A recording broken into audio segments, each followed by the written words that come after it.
Yeah, I guess it is 7 o'clock, so if people have missed it, they missed it. But let's first. So this is season 1 of TackleZone Star Teams, and I know it probably should have been TackleZone Star Squads, but TSS just sounds bad, where TST sounds almost like TNT, so it's much more fun. Yeah. I don't like. It's bad, but TST is dynamite.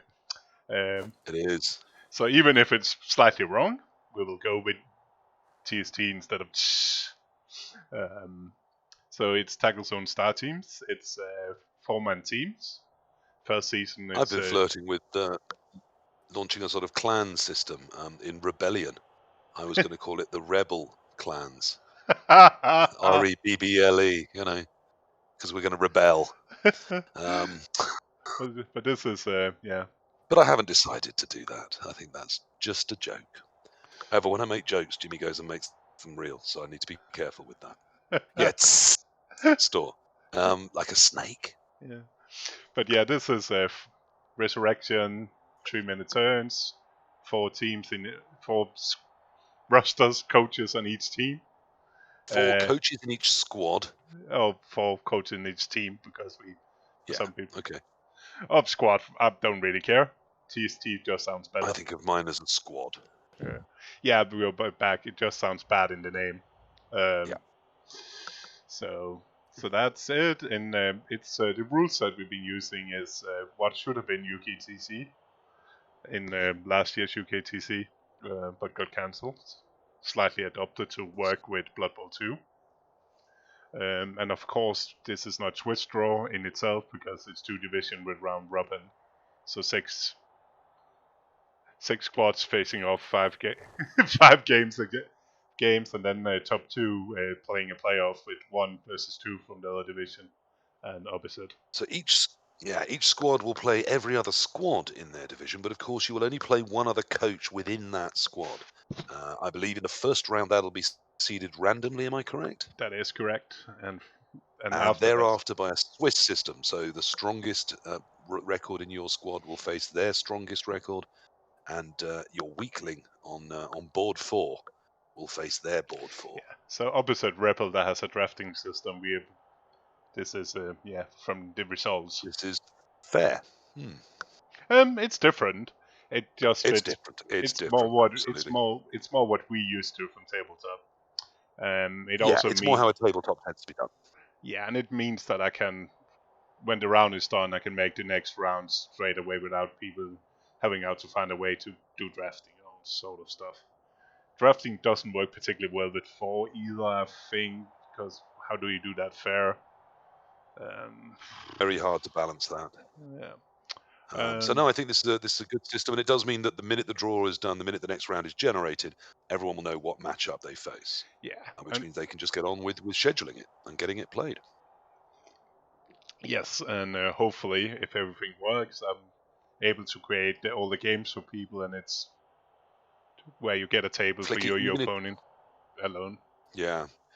Flicky, even if you do have 100% losses, there will obviously be some way we can separate them, based on tie breaks and things. Which is in the rules. Just how many people have scored against you, how many of your team they've destroyed, how early you conceded, things like that.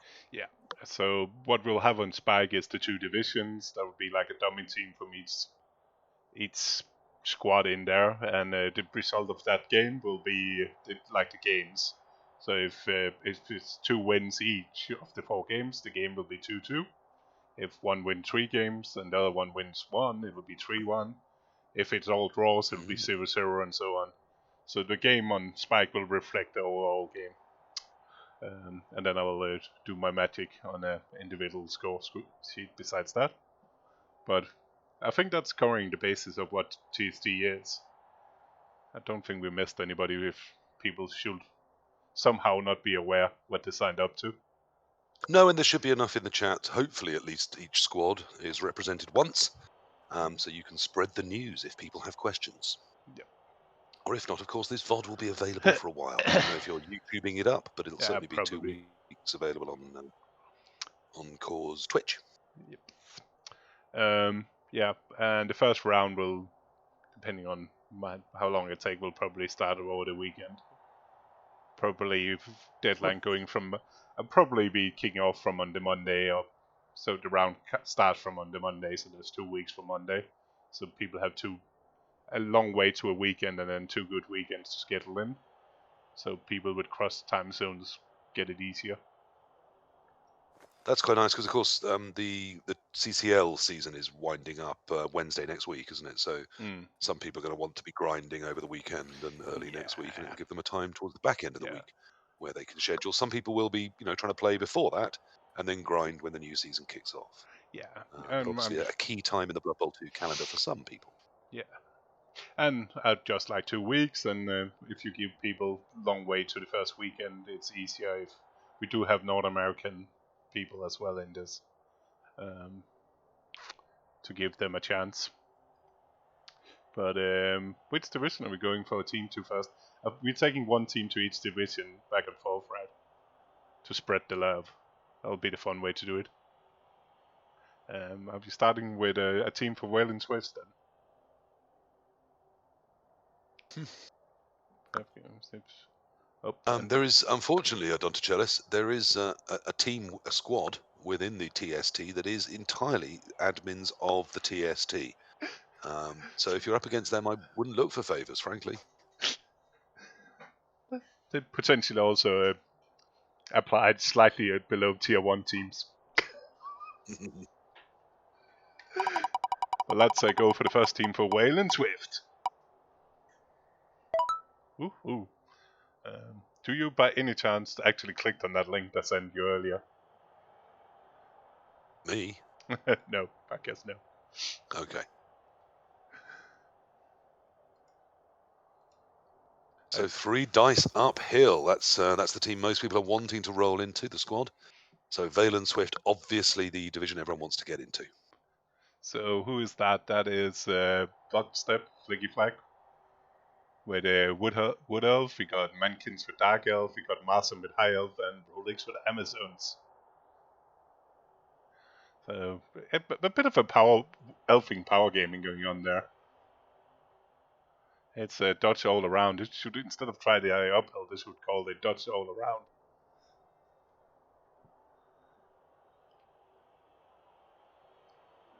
Fantastic. My dinner's just arrived. Oh. Try hard, yeah, bloody try hard. Let's see who is coming in opposite.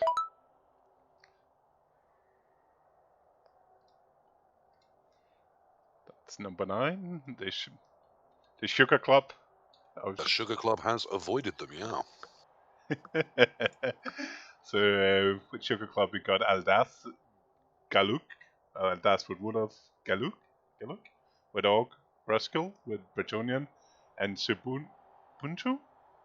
Lizardman, I'll imagine all of you are friends, right, Rascal? I know 2 of you guys.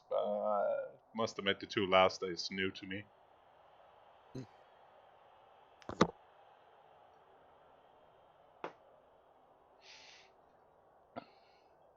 Yes, these are the people that couldn't decide if they wanted dots between their letters or not.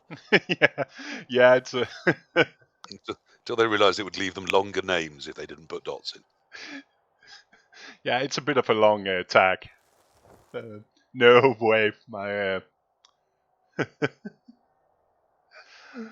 I will definitely not try to say all the names again. I think PC needs to say the next clan. Okay. I shall pull the screen over to my bigger screen then. Oh, that's better. Oh, the Frankenbowl Titans drop into Wayland Swift. So these are obviously some Germans. I think that's obvious from the name. And there we have Dr. Slum with his Wood Elves, Lumasse with High Elves, Okipik with Undead, and Silse with Dark Elves. So a lot of Tier 1 teams going in there, and High Elves. Yeah, it's but Lumasse, very, very good with the High Elves. Recently seen as on a run to the quarter or semi-finals of the CCL with High Elves. Quarter. Quarter, yeah.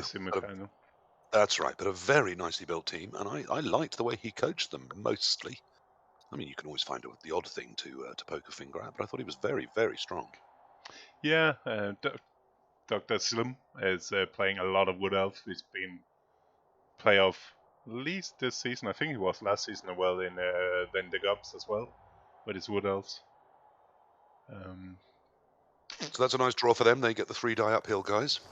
Yep, that's a lot of tier 1 going on in that division already. It definitely is, isn't it? That's a bit of a power gaming division. In fact, the only difference between them is Amazons for undead, isn't it? Yeah. Yeah, so one tier. So there might be some mirrors there. That could be interesting. So let's get rid of a couple of names from the wheel, and we get, well, C Team. Oh. So this is interesting. I don't really know any of these names, but of course everybody in Blood Bowl is Welsh if they wish to be. So we have Bushane Manley on Undead, Jashay on Necromantic, No Number on Dwarves, and Scab 44 on Bretonians. That's an interesting set of teams, isn't it?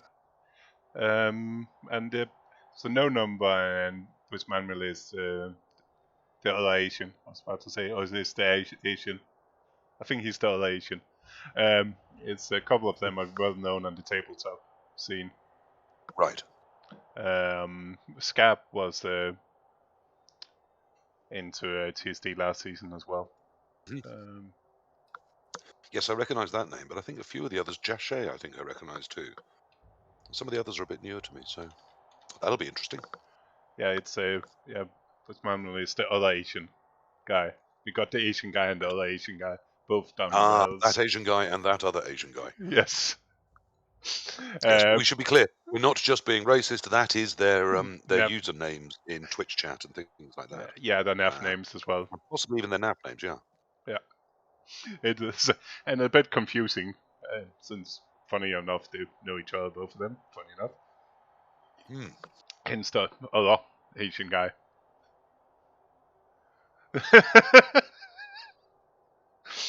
Yeah, you got competition. Well, one's tempted to say, Garion, that a game involving high fantasy and a lot of maths. I'm just going to leave that there and move on. Actually, it's 2021. Yeah. Let's get back to the power gaming division. Ooh, they get the Danish team passing out better than pass. Passing out, yeah, better than pass. So the Danes, well, I mean, surely you can give us some insight here, Cor. The only problem is all of them are kind of too new to like tabletop than me. I met a couple of them, but it's not really for my age of the Danish tabletop scene. It's Seabro is a well-known streamer. Started playing a bit tabletop with his Amazons. We got Hakram on Necromantic. Hakram has been around TSD for quite some time. But none of these were responsible or around when you were thrown out of Denmark? No. Makoto has been TSD, Naughty Fessa as well. Yeah. No, all pretty well-known names from the Blood Bowl 2 scene, variously. I think that looks a very strong lineup of coaches. And, with some great teams as well. I mean, Amazon Necromantic do, I think, all right in this rule set. Orcs can always be strong. And then Pro Elves as well. It's a nice mix of different tiers. Mm-hmm. Yeah, Kayla's not really a tabletop scene. You played Topper is my part of the tabletop scene. Well, Cor famously, of course, came over during the first invasion of Britain by the Vikings, wasn't it? Actually, it is getting 4.5 years now since I moved to the UK. It's crazy. My partner recently celebrated more of her life in the UK than in America. Whew. Yeah. Yeah, I've still got a long way for that, but a both happy and sad moment for her. Yeah, guess it's a bit weird.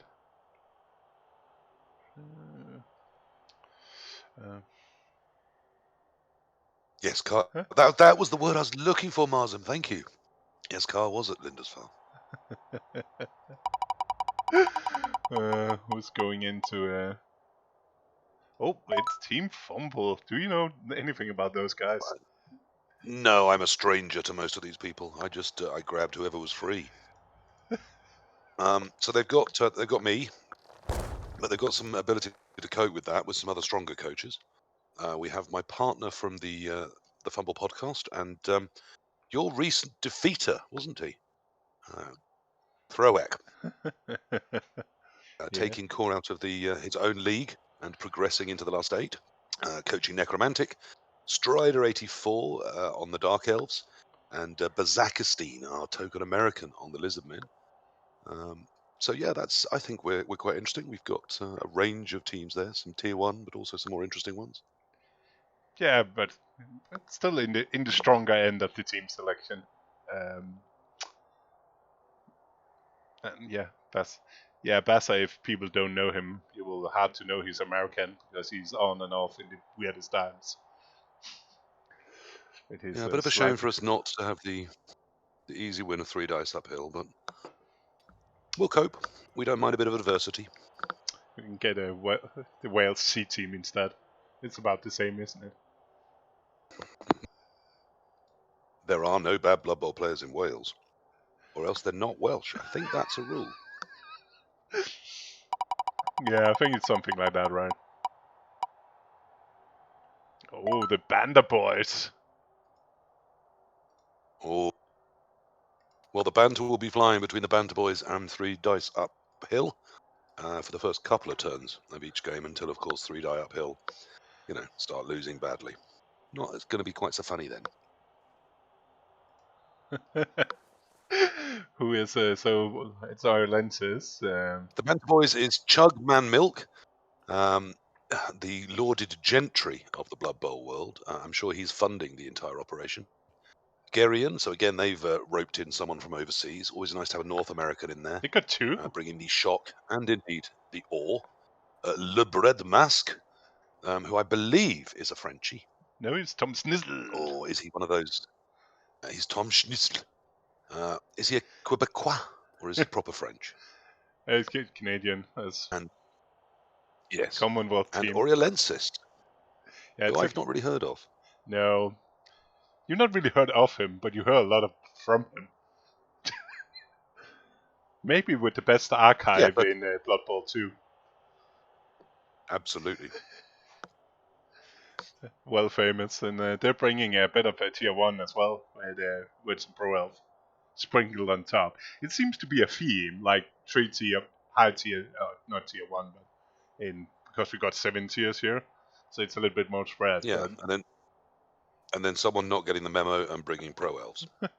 But it's been the theme. Like most have like 3 really high, and then somebody else. So who's dropping into Lucian Swift? Oh, let's remove the Band the Boys from the wheel. We could just remove them from TST. That would make it easier. Save us time. Yeah.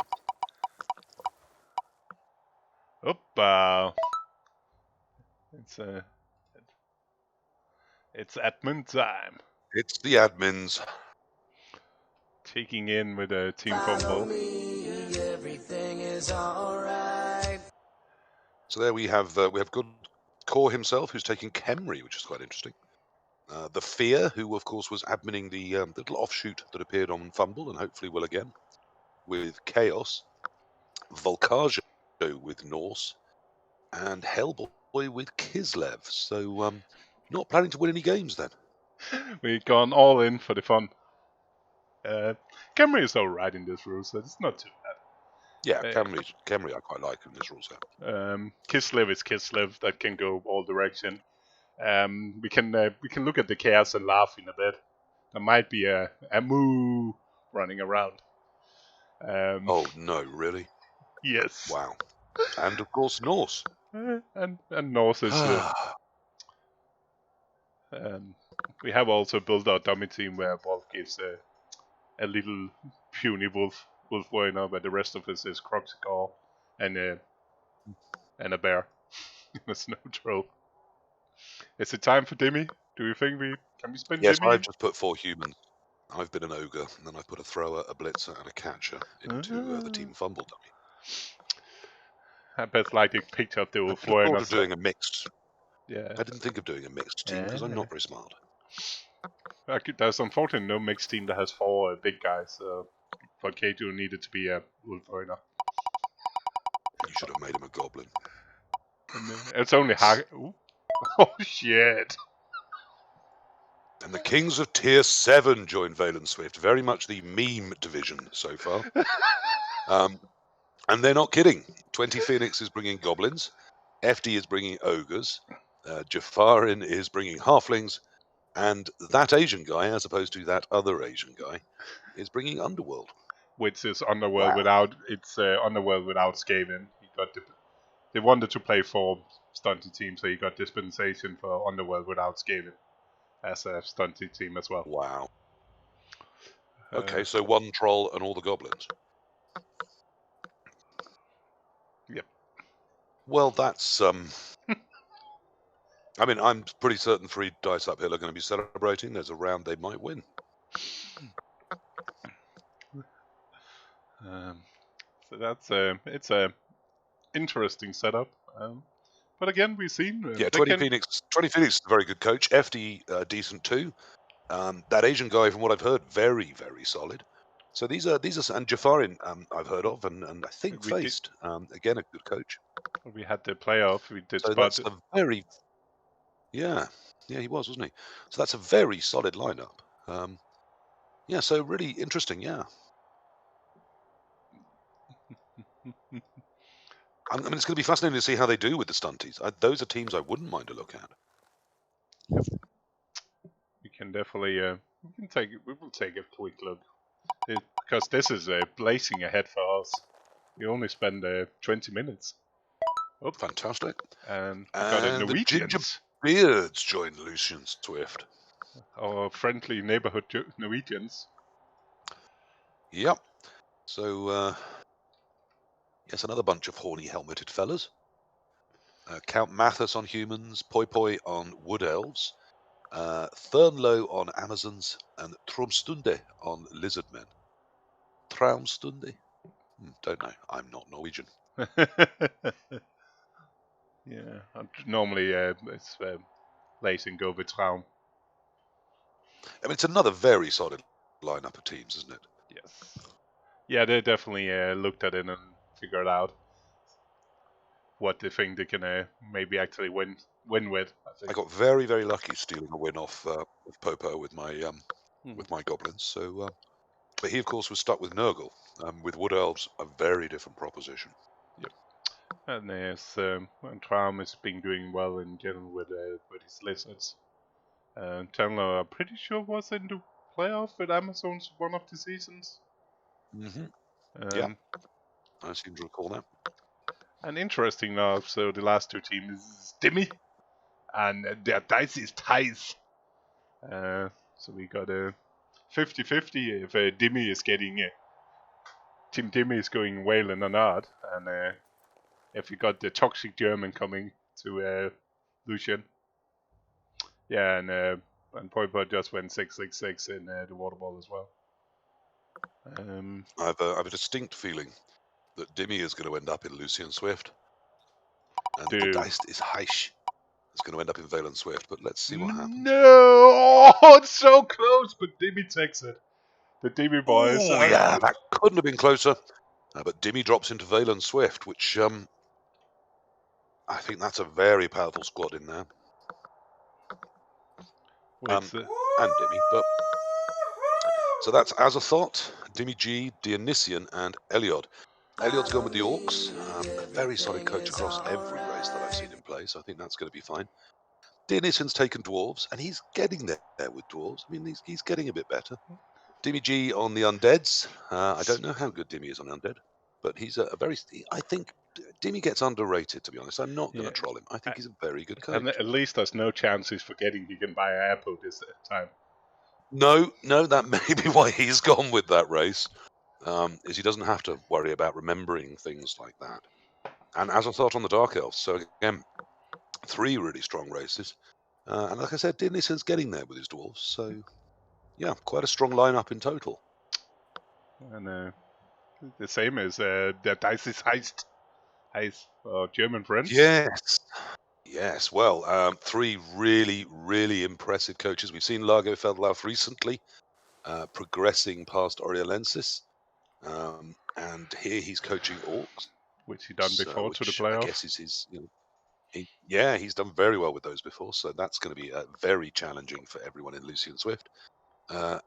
Azenth on Dark Elves, I'm not sure I know him as well. Legion 144 with the Necromantics, and then also Store bringing the Halflings. Now, normally you'd think, oh, hooray! Then if we face those, our 4th board will get a nice easy game. But I hate to admit it, Store's not entirely terrible with the Halflings. Being quite a toxic and evil person. He quite suits that play style of, if he loses, it's fine because they're halflings.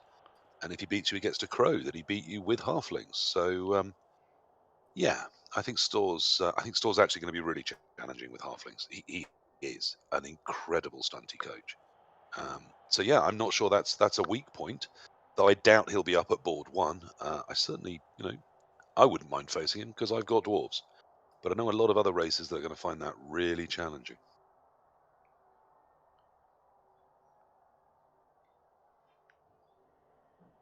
And that concludes the draw. Well, I think Lucian Swift is definitely where the quality is, and Valen Swift definitely where the banter is. So that's 2 very different natures there. It's definitely a thing. It's an interesting mix. Yeah. Maybe a little bit over. Also in the Banda team, a little bit more tier 1 teams. Yeah. I mean, a lot is going to come down, isn't it, into those Swiss pairings within the draws as well. Yeah. We're going to get some mirrors because that sort of thing does happen. Yeah, and I'm fascinated by this. I'm always fascinated by team competitions. And that pressure up on board 1 can be immense to really try and carry your team through and keep that success record going. And of course, the Swiss pairings within mean you will be facing their better record player. I won't say better player because obviously there is variance within Blood Bowl. Yeah. So yeah, we're going to see some fascinating matchups generated here, some real quality. Yeah, it should generate some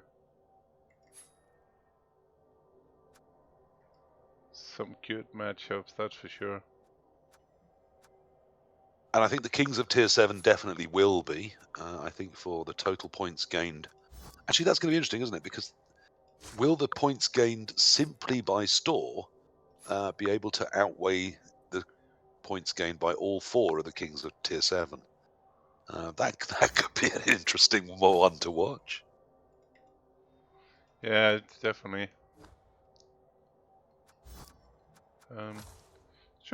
Do we want to take a look at any particular teams you are? I mean, I think there's plenty we can just glance at and say, yes, that's fine and move on. But I mean, I think people might be interested, for example, in the Kings of Tier 7, in Store's higher Halfling build, for example. There are some interesting things in there. Yeah. Perhaps even the Necromantic teams. That's not something we look at that often. I think we've probably seen enough Dwarves and Woodies and Undead and Dark Elves to last a lifetime, haven't we? Probably. That's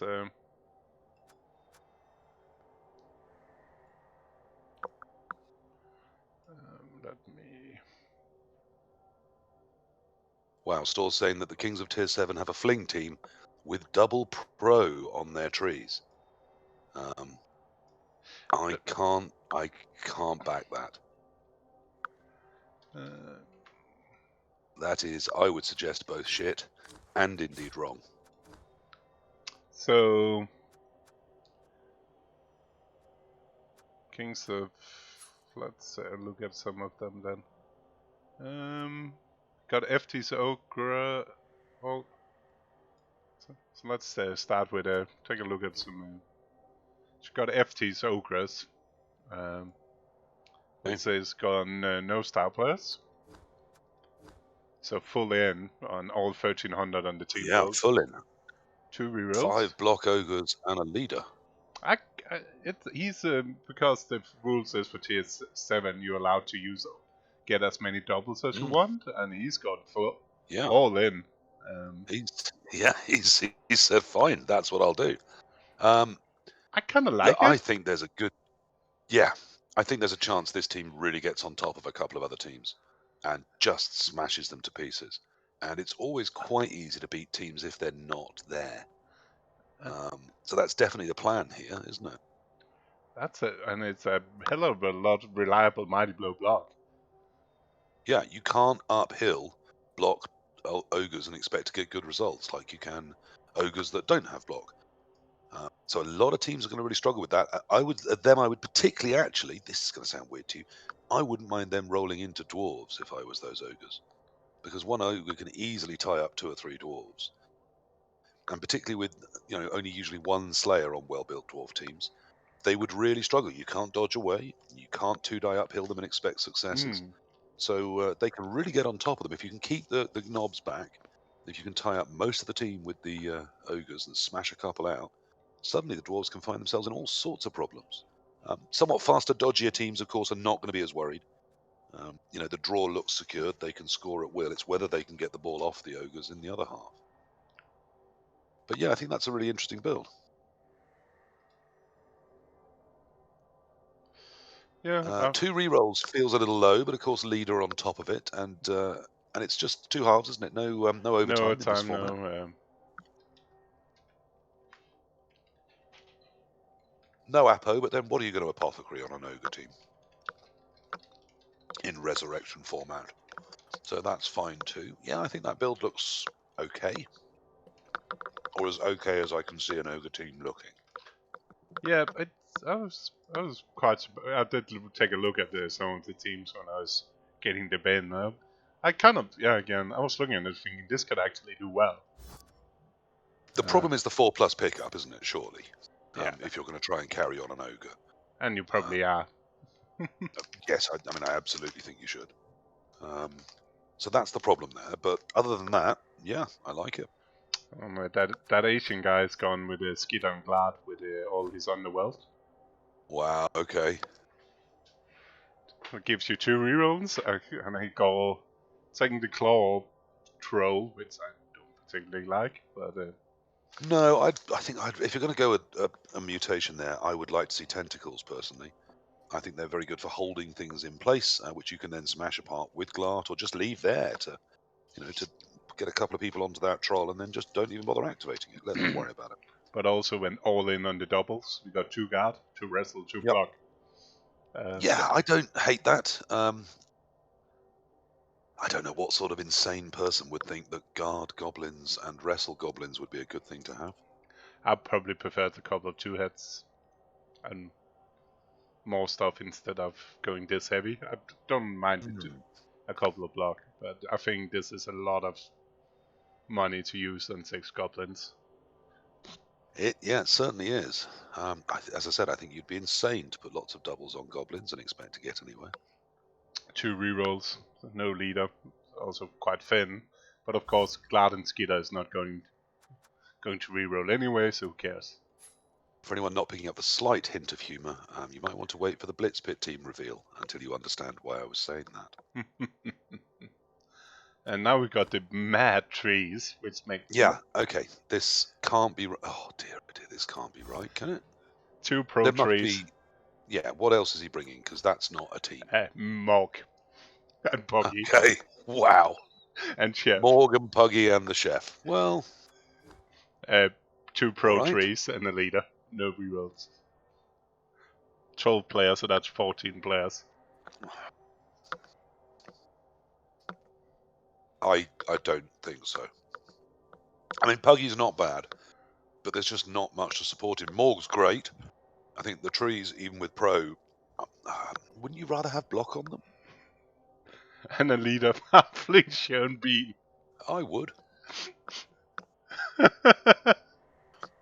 Now, perhaps he's just getting ready for Blood Bowl 2020. Of course, You already get them on fumble, but the new positional hefties can take leaders on a normal roll. Yeah. So a leader caddy fling is starting to be a thing. But did you notice the Sean Bean naming of the leader fling? That's kind of asking for trouble, isn't it? It sort of is. Famously dies quite a lot in his films, and he's going to be a big target to hunt down in the first half.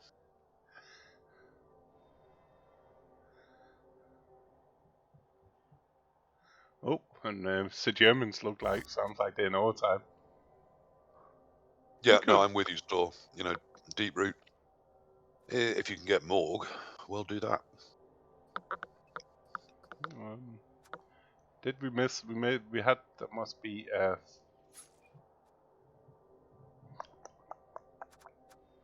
Who's? Oh, there it is. We got the fungus and 3 bribes on the 15 deep goblins. Yeah, a lot of people like Ripper on goblins, but he is very, very expensive, and he's still a bit of a fail engine. To get 3 die, he still needs an assist all the time. I quite like this. Yeah, that's a U area. So he got a fanatic with block and Yep. fungus. Yep. And a sure hands and 2 block trolls. Yeah, I've used the double chain build before. I think it can be very, very strong. The problem with it is that some teams can just laugh at ball and chains and take them out fairly easily. Dwarves, for example, with their block everywhere, don't mind taking a both down. That's why he's put block on one of them. But of course, fungus comes without, but he does come with mighty blows. So they're slightly different. But with 2 trolls and 2 ball and chains, you can really dominate a field until the trolls start misbehaving. Goblins normally just don't need skills. So there's 2 ways you can go with goblin builds.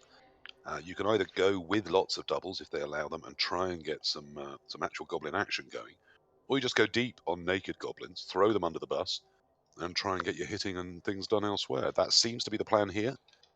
I don't hate it. I think it could surprise some people.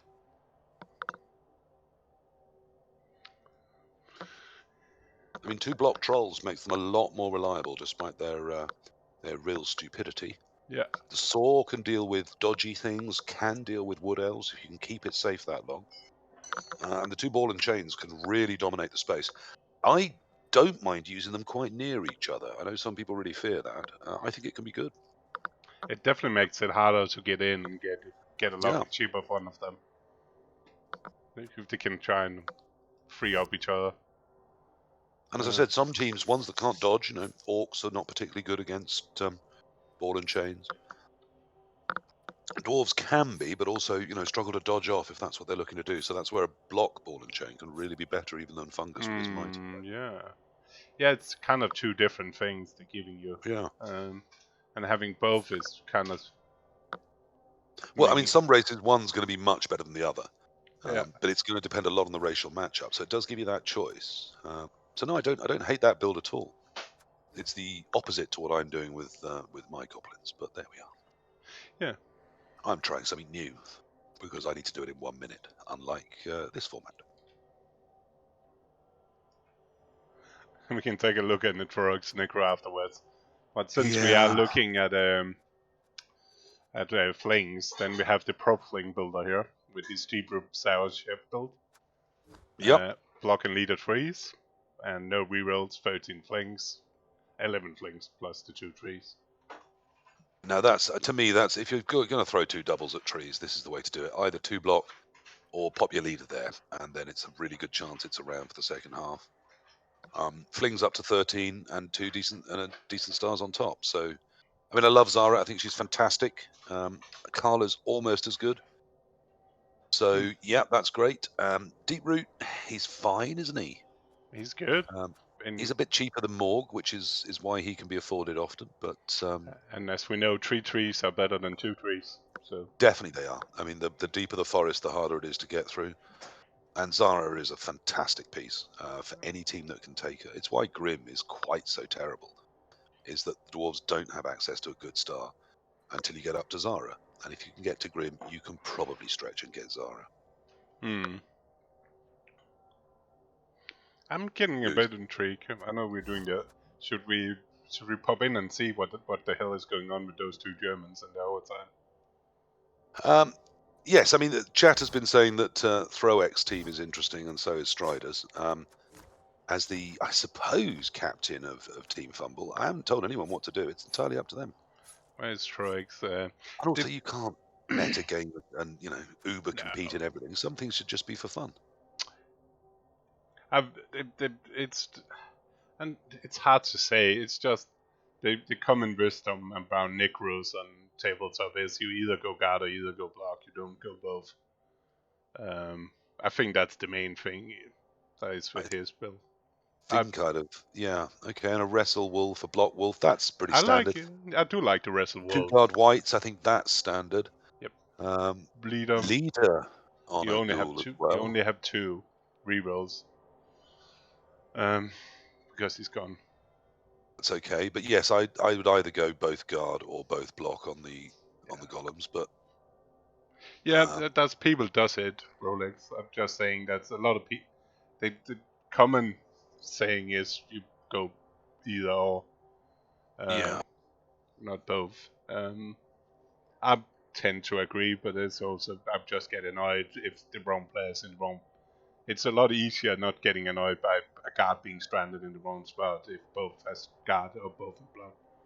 Yeah, I mean, to me, the big problem here is I personally would have swapped 2 of those zombies for a ghoul, but I mean, perhaps he'll get the use out of 13. Does bring fouling onto the table, and as you say, as you're always saying, zombies don't stay to the level that some people think they do. No, they in paper are my aid. It's a lot harder to play when you have 1-on-1. You need to be so much more careful about what you do. Yeah, about which one, how you're using them, and at what times. I don't think this is a terrible build. No. I think the ghoul is a noted weak spot without a backup ghoul. I think that's what a lot of people are going to be trying to target if they can possibly get hold of it. But hence, that's why he's put leader there, isn't it? It's because that's the piece he's going to try and keep super, super safe. Yeah, and I don't. And if it is your ball carrier, putting leader on it, I guess makes sense, doesn't it? But it does put a lot of eggs in one basket. Yeah, but you don't really need. You don't actually need your ghouls on Necros. No, you can always carry on a wolf, and you can always carry, if you need to, on a white. So they do have other options. And I quite often build my Necros with just one ghoul, and it often only gets your hands to pick up the ball and then at one point give it to somebody else. Who's that, Gary? And is that Strider again? I know he was being creative with his Dark Elves because he didn't want to do something boring. I've done something boring so that someone in our clan had something sane. So we don't need to look at mine. You know exactly how they're built. Well, man clears. Okay. Is it man? Which Dark Elf team I'm looking for? 12-10 apparently, which it does seem a strange number for them to be at. Are they a little light? No, 12-10 is a Dark Elf. Okay. If you take the double. Yeah, okay, that looks fine, doesn't it? 2 blodge, a guard, a naked blitzer, an assassin, and 2 witches. Block wrestle witches, I don't hate that. No, I don't. I mean, I will hate this build in Blitzpit with overtime. Yeah, I mean, it's no Apo, 2 rerolls, no leader. Yep. That's... Yeah. Okay, there's some risk there. But it's, there's a lot of strength to it too. I mean, you've got all your nice positional pieces and an assassin and runner. Exactly. The problem is cutting those 2 is only giving you 30k, which is not really doing much. The problem if you want all 4 blitzers and the 2 witches. You just don't have an apothecary or you don't have enough rerolls. It is a bit of a showboat build. I mean, if he gets on top of things, Oriolensis, it's going to look great, isn't it? It's going to be fine. But if he starts to get under some pressure, that can fall apart. Mankins is going... God, I don't want to talk about that. That's boring. Yeah, exactly. That's really boring. But that's... he's gone for the 4 blitzers 1. Yeah. It's 1 witch with wrestle, 3 blodge, a block guard, scrubs to 11, 2 rerolls and an apo. It's a lovely build. It's Fine. Yeah, exactly. That's,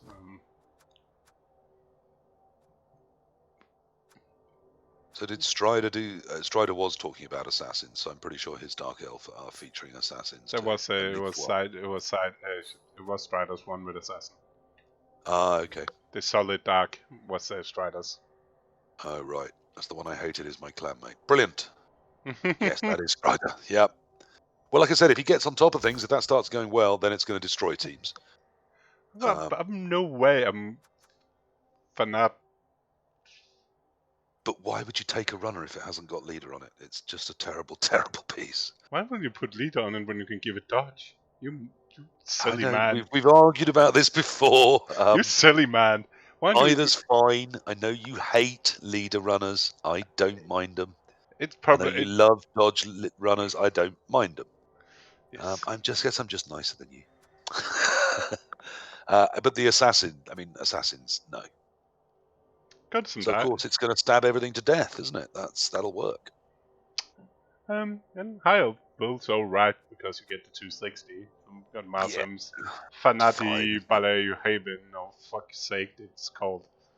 The problem is those terrible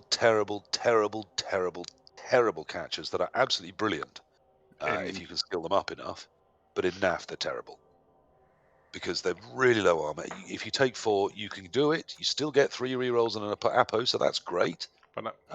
And you've still got a lot of AV8 to throw into things. I recently experimented when I did it in TSD. I put guard on one of the catchers, thinking, that level of move 8 and putting guard exactly where I want would be fantastic. And it was. For the one turn, it was where I wanted it to be, and then it was always dead. I've tried saying it went terrible, but I do like the guard lineman as well, even if he's less mobile. I think if I did high elves next time, I would experiment with the guard lineman, just for that AV8 on it, because it's so often going to get hit. And you're never going to be able to afford a second skill on it. No one is giving high elves a stack with one of them as a double. Oh, of course, we got some Eldril pro elves. Of course we do. It's which I don't hate. That's one thing you can do with pro elves. They're very, very weak, but they are very, very cheap. That's what we've got here. 2 blodge step, of course, a dodge catcher, a wrestle catcher, fairly standard. Leader caddy thrower, 2 dodge linemen, and a wrestle lineman. I might like to see 3 wrestle linemen there, particularly if you're going with Eldril. Maybe 2 and 1 perhaps dodge. Even 2 and 1 dodge. I just think that's only 2 wrestle pieces. One of them is your catcher, so if you go in with the catcher wrestle, then who's fetching or running away? I suppose it's the blodge steppers, but. And there was much rejoicing. I mean, it's fine, isn't it? It's not terrible. No, it's always just look light because of because they're pro elves, and because Eldril isn't that cheap, despite being really good for his price. So you do have to cut a bit to get him, don't you? And I can see Zebra is taking some Roxy zones. We don't really need to click on that. Yeah, no, we know what that's. What about Hellboy's Kislev? Oh yeah, let's have a look at that.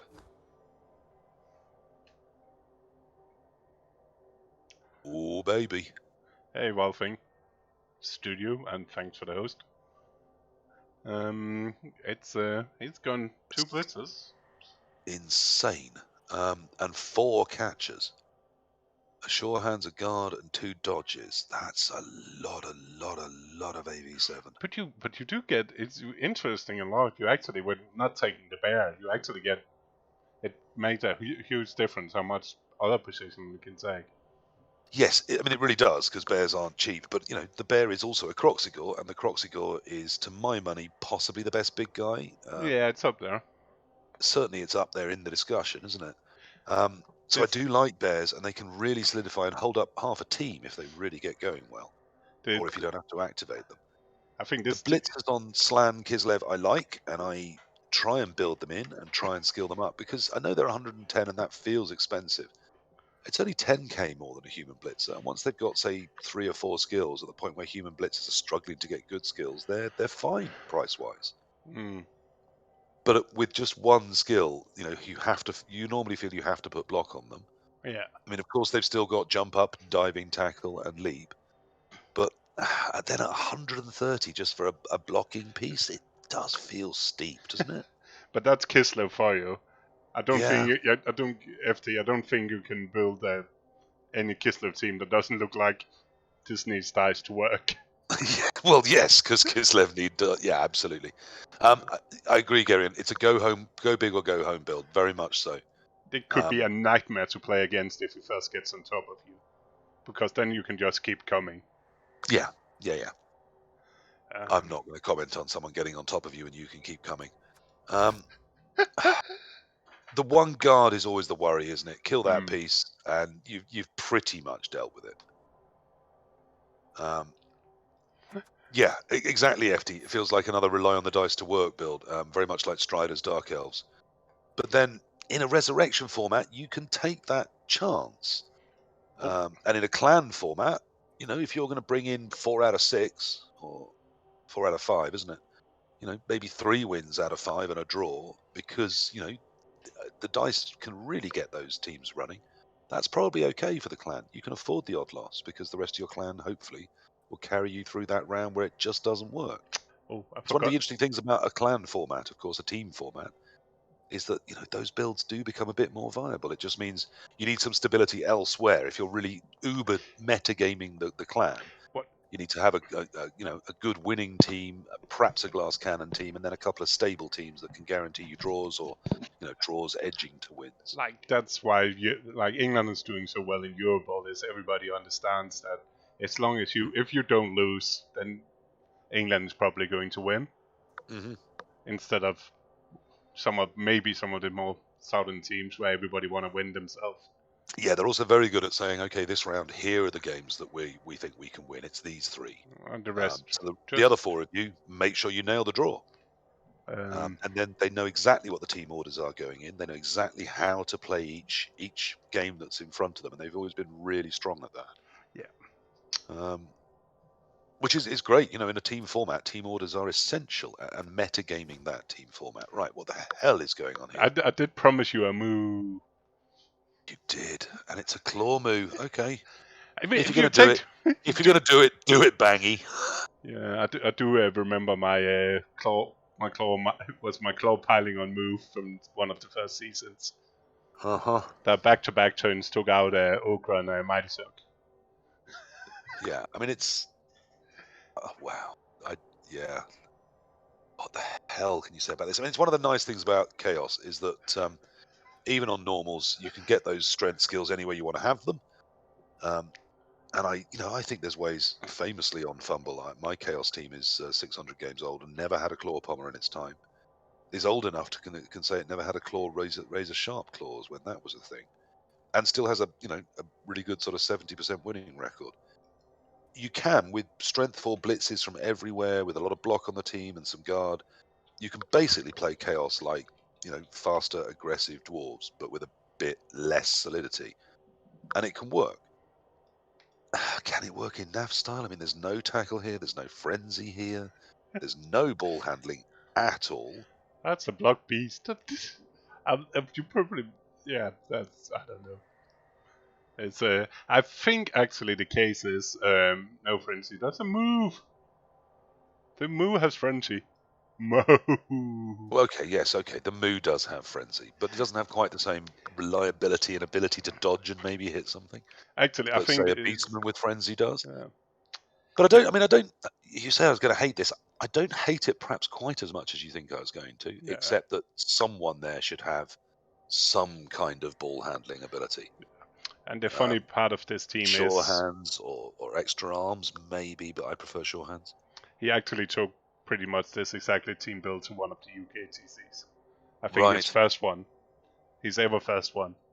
So he thought it was also slightly funny homage to his first UK TC playing the same. Okay, I mean, fair enough. He's got lots and lots of block for stability. It means the low reroll numbers aren't so bad because he'll be doing some nice blocks with block a lot. He's going to get some power on that line of scrimmage, and he's going to have to use the Minotaur for blitzing because you don't build it that way and not blitz with it. Yeah, you could also argue that should maybe have been a wrestle instead of a 5 block.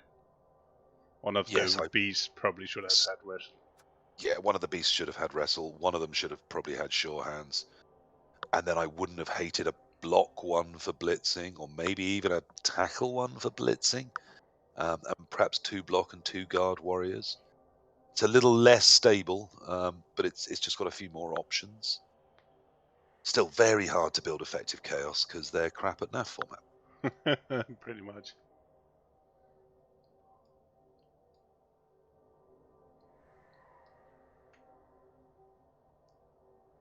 Yeah, it's hard. Yeah, I know you can't FT. I know. So hence a wrestle becomes even more important, doesn't it? Because what's this team's answer to Blodge? Except to be really frustrated. Or roll lots and lots and lots of pows. Which is, I mean, really asking a lot from your dice. Which again seems to be the theme of the evening, doesn't it? Yes, 6 die with the Mino. That's the answer to Blodge. Okay, yeah, that is an answer, yes. And fingers crossed for the 7, 8, and 9 as well if you need it.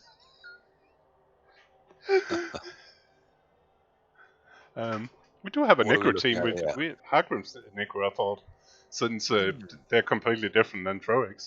Yeah, they are. So 4 guards, that's, I mean, that I slightly prefer, but, you know, 2 rerolls, that does mean 1 in 9s are going to be dogging you. 1 block wolf, and then I was going to go 1 block, 1 wrestle wolf, and then I went, no, it's not. No. It's a block wolf and a claw mighty wolf. Well, I think that's interesting. I think if I was going claw mighty on one, I'd probably go wrestle on the other, but presumably that I don't know. I mean, he's got lots of hitting options with those 2, I suppose. The safe hit with the claw block, or the, you know, needs to take an AV9 out with the claw mighty, but oof, not for me. Not for me, Core, not for me. No, And then the shorthand ghoul, the backup ghoul, and zombies to 12. I slightly prefer this build, but it's the mighty blow and the block. I think one or the other. Yeah, and it's and because of all the skills, you don't got the leader either. No. So just the 2 rerolls, yeah. You could experiment. You got the double. You could you got the money that fits the double. You could have gone a leader fleshy. Yes, yeah, okay, that would still give you 3 guard. That's not terrible and wrong, but again, it does mean the 1 guard fleshy. You need to be really certain with where you're putting it and why. Yeah. But it's also why you have guard on the whites, isn't it? Is to have those other options. Yeah, I must admit, I suggested a build for Blitz Pit, which including no skills at all on the flesh golems. Because when you have 1 minute, I'm not sure you can actually efficiently use them as anything else than just roadblocks anyway. Yeah, I mean, if you are activating them, it's probably at the end of the turn anyway. So, yes, that does make some sense. And instead that means you can actually, in the Blitz Pit, you can stack the wolves. You can get a block Mighty Blow wolf, and then you can get something on both. You can get a block and a Pure Hands ghoul. Yeah, I mean, I always say I do too, FD, but I'm not a hugely experienced necromantic coach. They're one of the races I've tended to avoid a bit. Is there ever an argument that you can go the 4 guard build and just 1 wolf? Is that a thing? I don't really like cutting the wolf. I'd rather cut a ghoul personally. It would give you a lot of money back for a 3rd reroll. You know, possibly some fouling options, a deeper bench as well. But don't know. But I mean, the rerolls are so expensive that, you know, you cut a wolf, put 1 more reroll on a goblin and a zombie, and suddenly you're done, aren't you? Yeah, and you also like to rerolls. Yeah. If anything, I'd rather look for a leader. Yeah, maybe so. Okay. I mean, I think that's interesting. Anything else interesting? Got a couple of Bretonian teams. I think we do have a Griff team. Yeah, we do have a Rascal coming with Griff and friends. And problem with Griff is he doesn't get many friends, does he? We have 12 friends. Does Griff fit on top of this? Yes. It is only 2 blitzes. Yeah, and 1 okay. revolt. The breads, you can do it with breads because of the peasant is 40k. Yeah. So that's where your cheap fodder is. But it does mean you lose 2 knights for just Griff. I think that's probably all right. Griff is so strong, isn't he? He's good. He's a nightmare.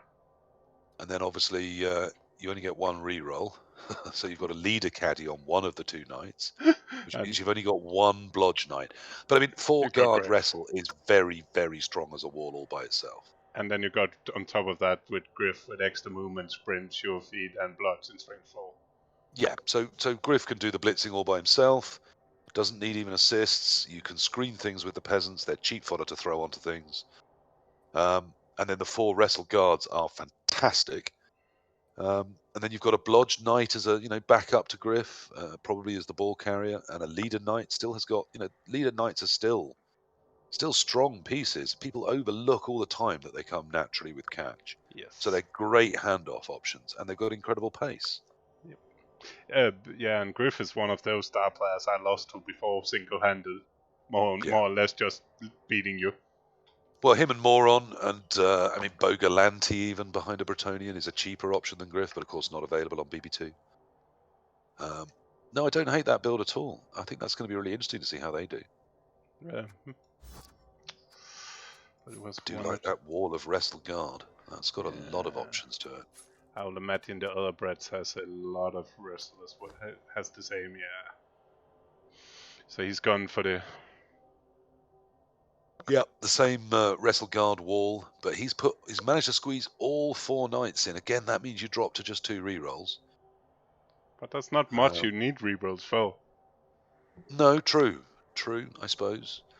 Only 1 blodge knight, of course. 1 tackle knight. That's interesting. I probably prefer 2 blodge. Yeah, me too. And trust the wrestle to take down, dodges and blodges if you really need to. And then, of course, a leader caddy to take it up to 3 rerolls. I don't hate that build. The only swap I'd probably do, is the same as you. I'd probably swap that tackle for another blodger. And just because without a star, you can get tied down. And that ability to be wherever you want them to be with that pace is really, really good. And Rolex. It's fine. Yeah, and suddenly he'll roll into something where he needs that tackle, I'm sure, and it will remove half the team, and we'll look shit and wrong. I'll still keep saying it. Yes, I mean I think that's very much the now, isn't it? We don't let facts change our opinions. No, that's true. So that's all very last century. It's a bit rowdy. The good French high elf here. So he's dropped a catcher to get a reroll more.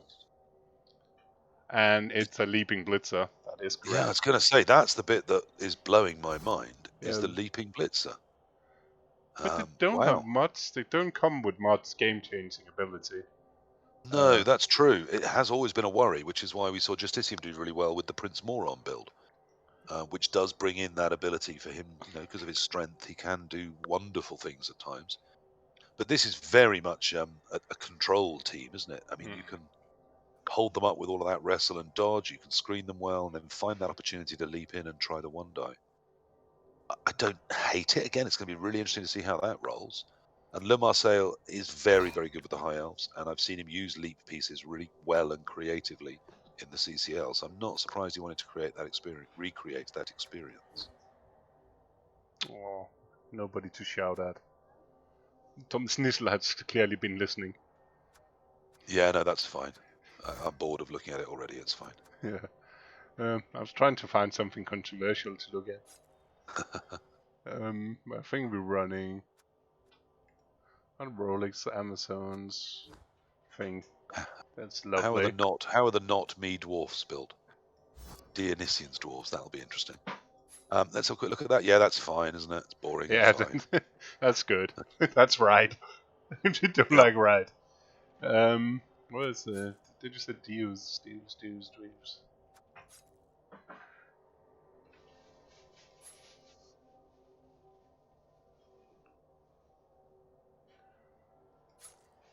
It's only 48 teams. It's still a nightmare to find anything. Page 3. Could really put their... he's gone with that. Follow me, everything is alright. Anything to say?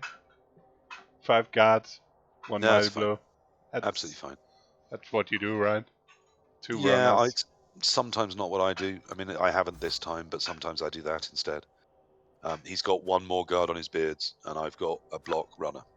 You've gone for the block runner. I do like that. Yeah, That's more my style as well. I think. I mean, it's not just about keeping it safe when he's got the ball, though, because I said in this I wasn't expecting that many woodies. That is more than I thought there'd be.